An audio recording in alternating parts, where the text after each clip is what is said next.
Bem-vindo ao terceiro capítulo. Agora vamos falar um pouquinho sobre sobrevivência e segurança no mar, rios, lagos e lagoas, ok?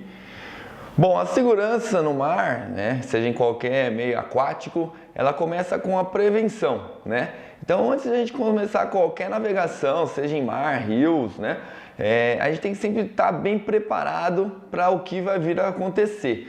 Então, a gente começa com um plano de navegação. O plano de navegação ele passa por várias etapas, mas é extremamente importante você saber o que você vai fazer. Por exemplo, eu vou sair aqui, vou dar uma volta numa ilha, passar por outra ilha, para depois retornar para a minha jornada. Isso eu vou gastar em torno, de 2 horas. E isso é importante porque se acontecer alguma coisa, é o caminho que você estava pensando em fazer em que que vai ser utilizado para te resgatar, para procurar por você, Então é extremamente importante você saber o que você vai fazer e informar isso a outras pessoas. Na parte ainda da preparação, fazendo parte até do plano de navegação, a gente tem que pensar no abastecimento. Se eu marquei que eu vou fazer aquele caminho todo, eu tenho que saber quanto que minha embarcação gasta e vou saber se ela vai ter combustível para ir e voltar, Esse é o mínimo, a não ser que seja um circuito, mas mesmo assim, a Marinha, ela até recomenda a gente fazer a regra de 1/3, que a gente tem 1/3 para ir, 1/3 para voltar, mais 1/3 de combustível para algumas eventuais emergências que podem acontecer, certo? É sempre extremamente importante checar se não tem nenhum vapor de combustível no compartimento do motor. Já foi muito comum isso, Mas no passado, hoje em dia menos, mas a gasolina ela é muito volátil, Ela solta, desprende vapor muito fácil. Se há uma faísca em um compartimento que está fechado e tem vapor de gasolina, isso pode explodir, pegar fogo e comprometer a nossa segurança, ok? Então isso também é um outro ponto que temos que considerar antes da navegação.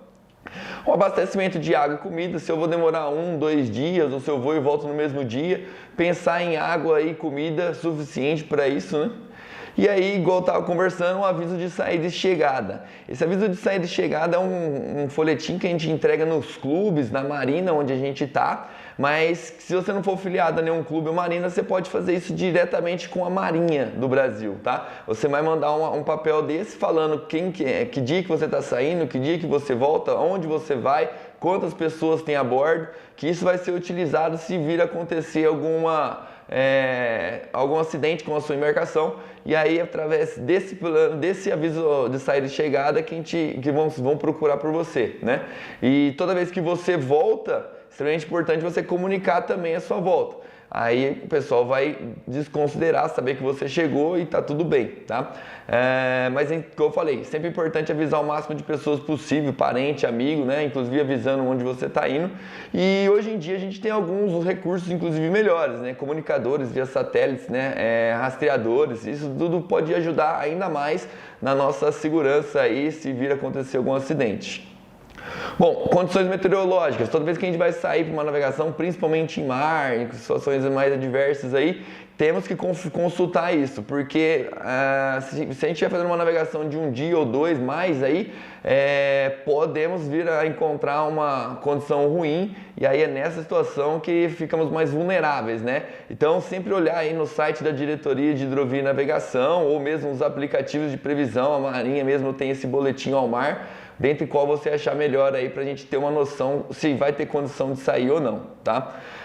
Checagem de equipamentos, a gente sempre vai ver se os extintores estão funcionando, se os nossos materiais de navegação, GPS, radar que eu tiver a bordo também estão funcionando, equipamentos de salvatagem como colete, boia, salva-vida, balsa, tudo está dentro da validade, que isso também antes de sair é importante saber para se acontecer alguma eventual emergência, vamos ter recursos, Além disso, a Marinha e a literatura recomendam ainda que você saiba o RIPEAN, as regras de governo, os balizamentos. Você sempre tem que confirmar o número de passageiros que tem a bordo, se ele não está excedendo a marca limite de flutuação, se a gente não está comprometendo a nossa estabilidade da embarcação. Todos esses são pontos importantes para a gente considerar antes mesmo de começar a navegação, tá? Mas agora a gente vai falar um pouquinho sobre algumas coisas que inclusive caem em prova. Eu começo falando dos materiais de salvatagem. Como é que funciona, né? Esses materiais de salvatagem, que incluem colete, boia circular, balsa salva-vida, dentre outros, eles são todos regulamentados pela Norman. Existe uma Norman que vai explicar como é que você tem que usar tudo isso. Inclusive tem uma Norman específica para homologação também, que seria a Norman 05. Bom, esses materiais todos devem ser homologados pela DPC. Se não tiver o selozinho de homologado pela Diretoria de Portos e Costas, pela Marinha do Brasil, igual está ilustrado aqui do lado, não vale o colete. É muito comum a gente pegar aqueles coletes de neoprene, né, que eles são mais confortáveis e tudo mais, mas se ele não for homologado para a Marinha, esse colete não tem validade, tá ok? Não é garantido. Única outra homologação sem ser da Marinha que é aceita é a das SOLAS. A SOLAS é uma convenção internacional para a salvatagem da vida humana no mar e ela é não universal, né? Mas ela é praticamente mundial. Vários países adotam as SOLAS e aí eles aceitam as diretrizes que estão contidas lá. Então, o Brasil aceita. Se o seu colete for homologado pelas SOLAS, ele não precisa ter a homologação da DPC. Agora, se não for SOLAS, ele tem que passar por uma homologação. Então é extremamente importante você verificar isso. Se o seu colete for inclusive internacional, você tem que verificar. Se não for, tem que passar por uma homologação dentro da capitania. Bom, embarcação de propulsão a vela, a gente vai falar de vários materiais de salvatagem, mas as embarcações a vela ou a remo, aquelas que são miúdas, elas estão dispensadas de todos esses materiais de salvatagem. Uma embarcação é bem pequenininha, precisa de tudo isso? Não. Mas o colete salva-vidas, ele é obrigatório, tá? Essas embarcações menores não precisam dos materiais que eu vou passar, mas colete salva-vidas precisa. Bom, e como é que funciona? O que cada embarcação tem que ter dentro da sua embarcação? A Marinha divide pelo porte da embarcação e pela área de navegação. Então a gente vai ter embarcações miúdas, de médio porte e de grande porte, também chamadas de iate, tá? Bom, aí cada uma delas, elas vão poder navegar em algumas áreas de navegação, né? Então a gente vai ter a navegação interior, que é aquela protegida dentro de rios ou bem próximo da costa ali. A gente vai falar isso mais para frente em outros capítulos. Temos a navegação costeira, que é até o limite da navegação visual ou 20 milhas da costa, e a navegação oceânica, que é sem restrição. Algumas embarcações não podem sair da interior, por exemplo, as miúdas, então eles nem vão estar aplicados na navegação costeira ou oceânica. Agora, as de médio porte e de grande porte, elas vão ter características diferentes quando está na navegação costeira ou na oceânica, tá? Tudo isso, existe uma lista bem completa no site da DPC, na Norman, falando qual que é os materiais que você tem que ter dentro da sua embarcação e qual o nível que esse material tem que ter, né, dentro dos seus quesitos de exigência aí com relação à segurança. Mas eu vou falando um pouquinho o que é mais importante aqui, inclusive do que mais cai em prova, tá? A gente vai falar então de colete salva-vidas, boia salva-vidas, artefatos pirotécnicos e embarcações de sobrevivência. Lembrando que sempre vale a pena você confirmar o porte da sua embarcação, a área que você está navegando, para você saber quais são todos os materiais que você tem que navegar certinho, tá? Esses materiais, eles são divididos em classes, tá? A classe 1, 2, 3, 4 e 5. A classe 1 é aquela que é fabricada conforme as normas das SOLAS. Isso é para embarcações que estão empregando a navegação oceânica, tá? São embarcações que vão sair para o exterior. Então, tendo a homologação das SOLAS, você consegue navegar não só no Brasil, mas em outros países também. Então, é interessante para a navegação oceânica o colete e os materiais de salva-vida classe 1, tá? Classe 2 é para embarcações que estão empregando navegação costeira e o classe 3 para quem está empregando navegação interior, dentro de rios ou próximo da costa ali em áreas abrigadas. O classe 4 é para quem trabalha com o risco iminente aí de cair na água. Quem trabalha em plataformas de petróleo, que fica muito próximo das bordas, numa pesca um pouco mais perigosa, que a pessoa tem que manipular, alguma coisa pode estar o tempo todo ali próximo da água, inclusive que tem mais tempo, né? Que ele fica muito tempo com o colete, então tem que ser um colete mais apropriado para isso. E o classe 5 é para atividades esportivas, por exemplo, moto aquática, né? São atividades que desprendem uma grande velocidade e que você precisa ter uma mobilidade para você conseguir fazer as manobras que você tem que fazer aí, né? Então, banana boat, esqui aquático, windsurf, parasail, rafting, kitesurf, por aí vai, né? Essas são todas atividades que precisam de ter o colete classe 5. Bom, a norma também coloca aqui embarcações de médio porte, embarcações miúdas, quando na navegação interior, elas também podem utilizar esse colete classe 5, esses materiais classe 5. Bom, falando agora específico dos coletes salva-vidas então, né? A quantidade, ela tem que ser igual ao total de pessoas a bordo, tá? E a gente tem que sempre observar o tamanho desse colete ser compatível das pessoas, principalmente quando a gente fala de crianças, tá? Então a criança tem que ter um colete específico para ela.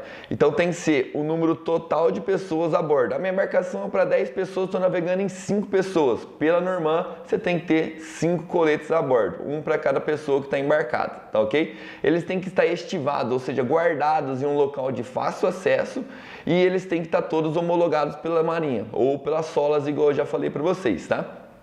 É extremamente importante que o colete ele não tem validade, sim estado de conservação. Então, se o seu colete estiver rasgado, danificado, ele não vai ter validade. Inclusive, a Marinha ela desorienta você a utilizar um colete que foi rasgado ou que perdeu sua capacidade de flutuar. Porque isso pode dar uma falsa sensação de que você vai abandonar a embarcação com segurança, mas não vai acontecer. Então, numa situação que o seu colete não está funcionando, ele está rasgado, perdeu o poder de flutuabilidade dele, é interessante até você usar outros materiais para flutuabilidade do que o próprio colete, que ele não vai te dar essa segurança, tá? E eles têm que estar adequados conforme a área de navegação. Por exemplo, se a gente estiver numa navegação oceânica, eu vou usar esse colete classe 1, que ele tem alguns quesitos aí, são extremamente mais equipados. O material dele é mais resistente ao sal, ele tem uma cor que vai chamar a atenção mais longe, vai ter apito, dispositivo de sinalização, luzes, ele tem essas alças para você conectar a outras pessoas ou a outras embarcações, para você também, quando cai na água, não ficar perdido na água, né? Você vai ter a opção de ter um cabo de resgate, inclusive ele tem essa linha, um cabo que funciona como uma linha de segurança que você vai unindo a outras pessoas, então ele é mais equipado porque é uma navegação mais perigosa, uma navegação oceânica. O colete classe 2, ele é de navegação costeira, ele também é um material mais resistente, ele tem essas fitas retroreflexivas, vai ter o apito, o material suporta o sal, né? É mais resistente, mais confortável.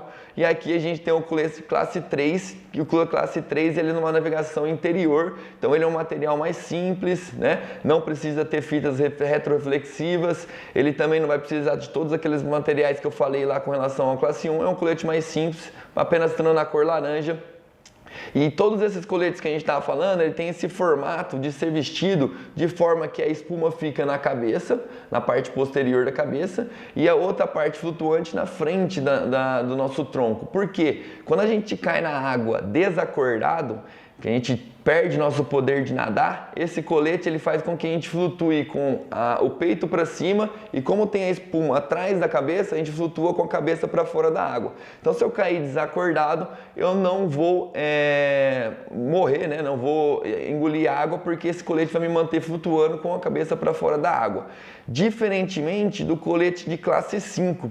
O colete de classe 5 é esse, tipo um jaleco, né, que a gente veste, ele tem espuma em ambos os lados, na frente e atrás, né?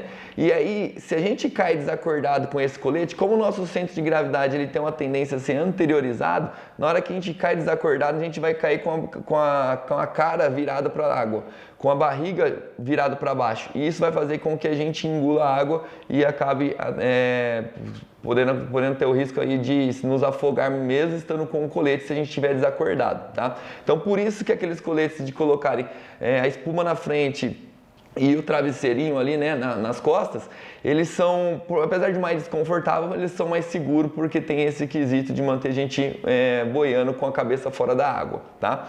Bom, o colete classe 5, então, ele é permitido para atividades de alta velocidade, mas também pela norma ele é permitido para embarcações miúdas, de médio porte, para navegação interior, tá? Navegação costeira e oceânica, pela norma, tem que ser o classe 2 ou o 1, ok? Lembrando que em embarcações de grande porte, ele é obrigatório o classe 3 e não o classe 5. Ele só pode para embarcações de médio ou pequeno porte, ou miúda, né? Bom, agora falando do colete classe 4, né, que é